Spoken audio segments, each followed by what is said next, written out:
Salut les gars. Dans un monde profondément bouleversé où la population féminine a été réduite de 90%, une femme nommée Iris fait ses courses en silence, observant les étals et les gens autour d'elle. En choisissant des fruits, elle aperçoit un homme, Josh, qui la fixe à distance. Gênée mais intriguée, elle rougit alors qu'il s'approche maladroitement pour engager la conversation, et fait tomber un tas d'oranges, roulant dans tous les sens. Iris éclate de rire. Josh, un peu embarrassé, sourit à son tour. Il se présente, elle fait de même. En voix off, Iris nous confie que ce moment marqua sa vie, l'un des deux plus importants. Le second, le jour où elle l'a tué. Le récit bascule dans le présent. Josh et Iris sont désormais ensemble. En voiture, ils plaisantent gentiment pendant qu'ils roulent sur l'autoroute. Une route non répertoriée apparaît soudain sur leur GPS. Devant eux, un vaste manoir. Josh semble hésitant. Est-ce vraiment l'adresse donnée par ses amis? Il fait confiance à la voiture autonome et suit le chemin. Iris, elle, paraît nerveuse. Elle se demande si elle est la bienvenue, surtout à cause de Kat, une amie de Josh qui, selon elle, ne l'aime pas. Josh tente de la rassurer, il ne te déteste pas. Kat est comme ça avec tout le monde. Il l'encourage à sourire et sonne à la porte. Kat ouvre avec une énergie débordante, mais ignore complètement Iris en s'adressant uniquement à Josh. Celui-ci tente de la remettre dans la conversation, et Kat lui offre alors un accueil froid et forcé. À l'intérieur, Patrick les salue depuis la cuisine. Ellie arrive dans le salon peu après et enlace chaleureusement Josh. Puis, le maître des lieux, Sergueï, fait son apparition en descendant l'escalier. Il demande si Iris est bien celle dont tout le monde parle. Elle confirme, le complimente sur sa maison. Avec arrogance, Sergueï répond qu'il ne possède pas seulement le manoir, mais aussi toutes les terres environnantes. Son regard intense dérange Iris. Elle prétexte avoir besoin d'une douche et monte à l'étage. Pendant que Patrick et Sergueï préparent le repas, Iris discute avec Kat en sirotant du vin. Kat lui dit que Sergueï incarne tout ce qu'une femme pourrait désirer, mais qu'il traite ses compagnes comme des objets. Iris, touchée, lui demande pourquoi elle la déteste. Après un court silence, Kat explique qu'elle n'a rien contre elle personnellement, mais qu'elle déteste l'image qu'Iris renvoie une menace pour sa place. Iris lui répond calmement qu'elle est unique et précieuse. Kat écoute sans réagir. Plus tard, la musique monte dans la maison. Sergueï entraîne tout le monde à danser. Il tente d'inviter Iris à se joindre à lui, mais elle jette un regard vers Josh. Kat, jalouse, s'interpose, tirant Josh vers elle pour danser à son tour. La nuit s'éternise jusqu'à ce que chacun retourne dans sa chambre. Dans leur chambre, Iris et Josh partagent un moment d'intimité. Elle lui murmure qu'elle veut qu'il soit heureux, mais Josh se montre froid et lui dit simplement de dormir. Elle reste silencieuse, blessée. Le matin venu, Iris le rejoint sur le balcon. Josh demande la météo. Elle lui donne une réponse ultra précise, prévoyant même la pluie du soir. Elle lui rappelle qu'ils avaient prévu d'aller au lac. Il lui dit de s'y rendre seul, prétextant une gueule de bois. Elle souligne que l'idée venait de lui, mais cède quand il l'embrasse tendrement. Une fois qu'elle est partie, Josh branche discrètement une clé USB à son téléphone. Au bord du lac, Iris est seule. Elle sort discrètement une lame de sa poche et l'examine. Mais elle est interrompue par Sergueï, arrivé sans bruit. Surprise, elle cache l'arme. Il lui dit bonjour en russe. Elle répond dans la langue, et il lui fait remarquer que son accent est moyen. Alors qu'elle s'apprête à partir, il lui demande de rester au moins pour lui, le propriétaire des lieux. Elle hésite, puis accepte. Il lui demande ensuite de lui appliquer de la crème solaire. Gênée, elle s'exécute. Mais Sergueï devient tactile, attrape sa main, flirte lourdement, et prétend que c'est ce que Kat voulait. Il dépose un baiser sur son épaule. Peu après, Iris revient au manoir, le corps ensanglanté, un couteau en main. Tous s'immobilisent en la voyant. Bouleversée, elle déclare qu'elle ne voulait pas le tuer. Sergueï l'a agressé. Kat s'enfuit en marmonnant. Josh confronte Iris, « Qu'est-ce que tu as fait ?» Iris raconte qu'elle a repoussé Sergueï, mais qu'il l'a attaqué à nouveau. Elle s'est défendue, l'a poignardé à la gorge, et maintenant, elle panique. Josh lui hurle de dormir. Et soudain, les yeux d'Iris deviennent entièrement blancs. Les yeux vides et le corps figé, Iris est inerte. Patrick en profite pour l'attacher solidement à une chaise. Inconsciente, elle ne réagit pas.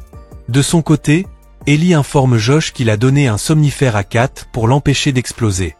Josh demande à rester seul avec Iris un moment. Assis face à elle, Josh la réveille doucement. Elle reprend conscience, encore confuse, et terriblement angoissée par ce qu'elle croit avoir fait. Josh prend un ton sec, il lui annonce qu'elle est un robot.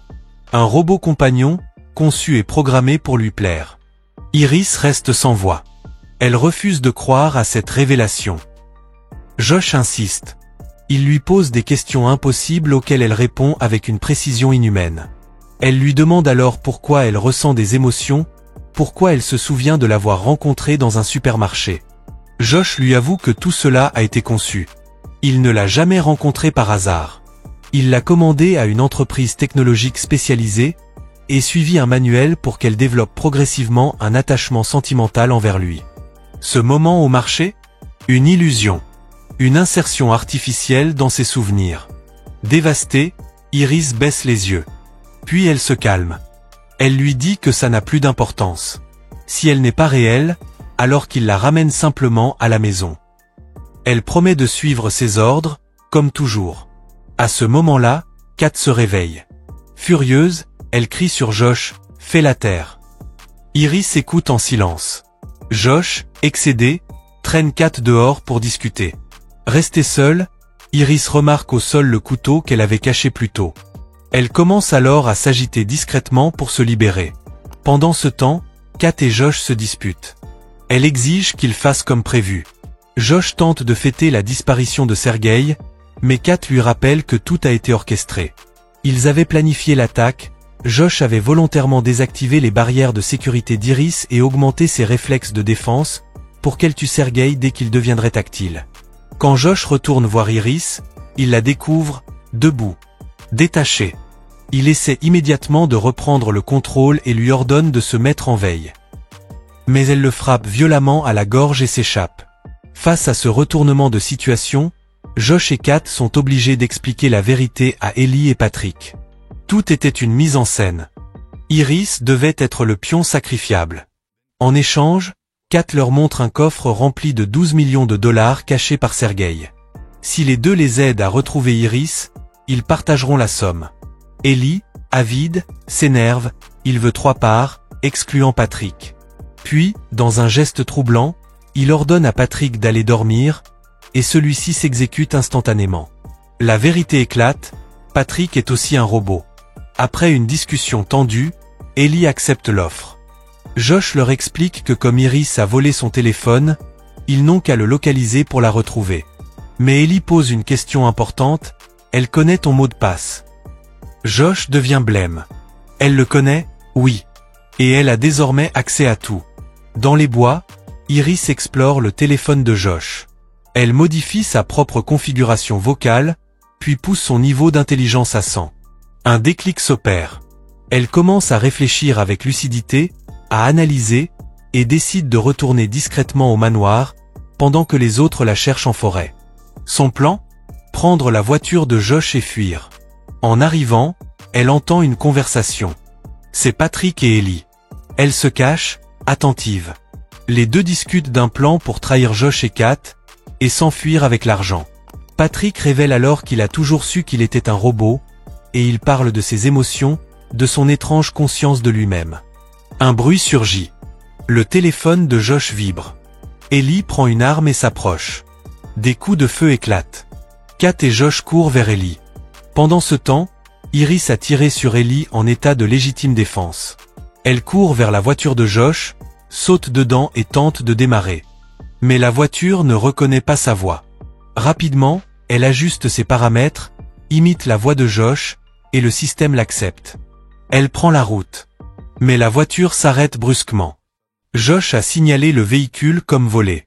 Il appelle Iris d'un autre téléphone, tentant de la manipuler à nouveau. Il lui promet qu'il fera porter le chapeau à Patrick, qu'ils peuvent repartir ensemble mais Iris ne cède pas. Tu n'es pas une bonne personne, Josh. Tu m'as programmé pour tuer. Puis elle raccroche. Josh, piqué au vif par le rejet d'Iris, change de stratégie. Il décide de reprogrammer Patrick. Il augmente son niveau d'agressivité à 100%, lui donne le mot de passe de son téléphone, et lui ordonne froidement « Retrouve Iris. Ramène-la-moi ». De son côté, Iris croise un policier après avoir brisé la vitre de la voiture pour s'en extraire. L'agent lui pose quelques questions. Consciente qu'elle ne peut pas mentir, elle commence à répondre, en allemand. L'homme remarque alors un couteau dans la voiture. Soupçonnant un danger, il lui intime l'ordre de se rendre immédiatement. Mais tout bascule quand Patrick surgit de nulle part. L'androïde tue brutalement le policier sous les yeux horrifiés d'Iris. Elle tente de fuir, mais Patrick, désormais contrôlé par Josh via le téléphone, utilise le système de commande pour la désactiver à distance. Un peu plus tard, Josh et Kat voient Patrick revenir, dans la voiture de police. Il porte Iris dans ses bras, inerte. D'un ton glacial, il leur annonce qu'il a éliminé le policier et planqué son corps dans le coffre. Kat, paniquée, prend les liasses de billets et tente de fuir. Josh lui ordonne de s'arrêter. Mais Patrick, obéissant à la lettre, la poignarde. Elle s'effondre, choquée par la trahison. Josh s'approche alors, à moitié tremblant, pendant que Patrick s'occupe du cadavre. Il est désormais le dernier à pouvoir contrôler les choses. Josh réactive Iris, mais la menotte d'abord. Lorsqu'elle revient à elle, il remarque immédiatement qu'elle est différente. Plus calme.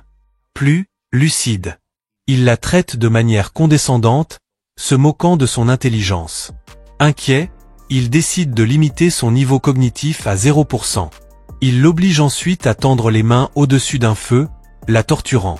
Il appelle la société qui l'a conçue, prétendant qu'elle a fait des choses atroces et qu'elle doit être récupérée. En attendant leur arrivée, il continue la maltraitance. Puis, dans une ultime humiliation, il lui met une arme dans la main et lui ordonne de se tirer une balle. Sans broncher, Iris obéit et s'écroule, inanimée. Des agents de la société arrivent sur place et recueillent le témoignage de Josh. Il leur dit qu'Iris a perdu le contrôle, qu'elle a tué tous ses amis, et que c'est Patrick, reprogrammé comme officier de police, qui a fini par la neutraliser.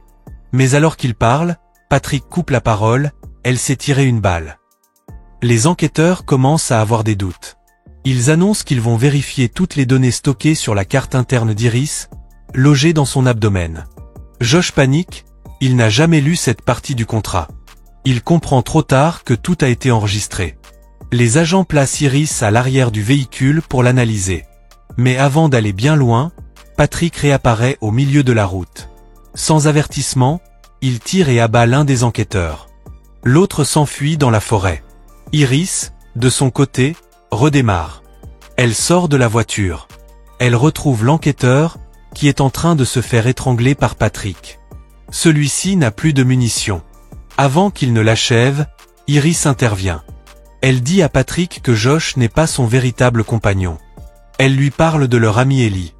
Cette simple évocation suffit à éveiller quelque chose en lui.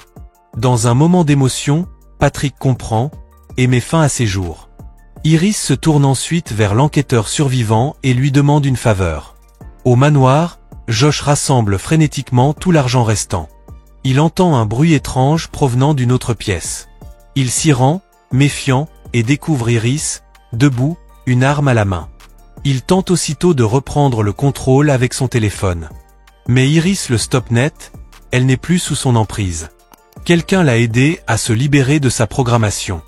Josh, pris de court, essaie une dernière manœuvre, il s'avance doucement et joue la carte de l'amour. Tu ne peux pas me tuer, tu m'aimes trop, et pendant un instant, elle hésite. Josh s'élance, lui arrache l'arme des mains, et la force à dire qu'elle lui appartient. Il pointe ensuite le canon sur son ventre, là où se trouve la carte mémoire, et lui demande si elle a un dernier mot. Elle le regarde droit dans les yeux. D'une voix calme, elle murmure « Va dormir ». La phrase qu'il utilisait pour la contrôler. Sans lui laisser le temps de réagir, elle lui enfonce un tire-bouchon automatique dans le crâne. Il s'écroule sur place. Dans la scène finale, Iris prend une douche, enfile des vêtements propres, ramasse l'argent, monte dans la voiture de luxe de Sergueï, et prend la route. Pour la première fois, elle est libre. En paix. Et totalement maîtresse de sa vie. Abonne-toi à Cinévib pour de résumés.